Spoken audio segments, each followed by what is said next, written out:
বলতে পারো একটি পাখিকে কিভাবে পোষ মানানো যায়?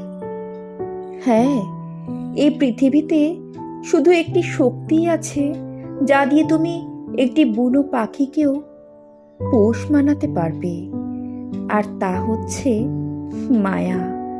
পাখিটিকে তুমি যত্ন আর মায়া দাও, দেখবে একসময় সেই বুনো পাখিটি তোমাকে ছেড়ে যাবে না, মায়ায় বাধা পড়ে যাবে।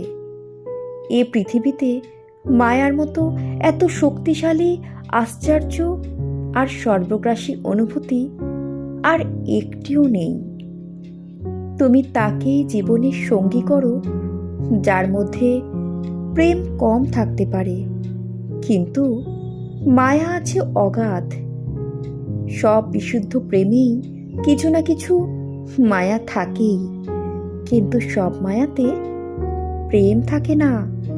প্রেম রূপালী আগুনের মতো, অতিশয় প্রখর, দীপ্তিময়, অবিশ্বাস্য শক্তিধর আর প্রতপ্ত। মায়া হচ্ছে স্বচ্ছ জলের মতো, রঙহীন, শীতল, প্রশান্তিময়, অবিরল আর শান্ত। প্রেম কামজ। প্রতিটা বিশুদ্ধ প্রেমেরই জন্ম হয় কাম থেকে। কামই যখন মায়া আর আত্মার রং লেগে পরিশীলতা, সুস্নিগ্ধ আর সুন্দর হয়ে ওঠে, তখনই তা রূপ নেয় প্রেম। কিন্তু অবিমিশ্র মায়া কামহীন, জন্ম হয় হৃদয়ের গহীনের রহস্যময় অংশ থেকে।